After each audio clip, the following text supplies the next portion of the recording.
dan tanggal 12 Juni 2024. Menimbang bahwa dari bukti P9, bukti T33, T34, dan T67 tersebut telah terbukti pemohon ditetapkan sebagai tersangka pada tanggal 21 Mei 2024 dan baru diperiksa sebagai tersangka besoknya pada tanggal 22 Mei 2024 dan dilanjutkan tanggal 12 Juni 2024. Menimbang bahwa hakim tidak sependapat dengan dalil termohon dan ahli dari termohon yang berpendapat untuk penetapan tersangka hanya dengan bukti permulaan yang cukup dan bukti yang cukup adalah minimal 2 alat bukti serta tidak harus adanya pemeriksaan calon tersangka terlebih dahulu.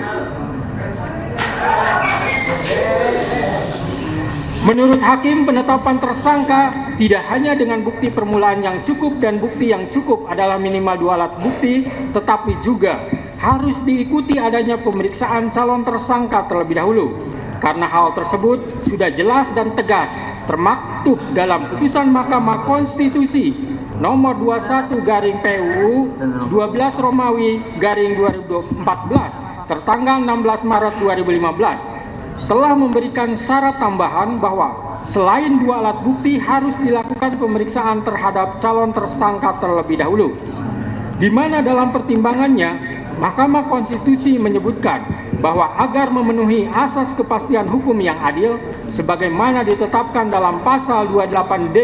ayat 1 Undang-Undang Dasar 1945 serta memenuhi asas lex serta dan asas lex stricta dalam hukum pidana,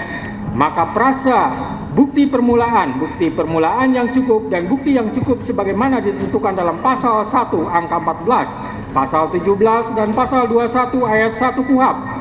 harus ditafsirkan sekurang-kurangnya 2 alat bukti yang termuat dalam pasal 184 ayat 1 KUHP dan disertai dengan pemeriksaan calon tersangkanya kecuali terhadap tindak pidana yang penetapan tersangkanya dimungkinkan dilakukan tanpa kehadirannya in absentia.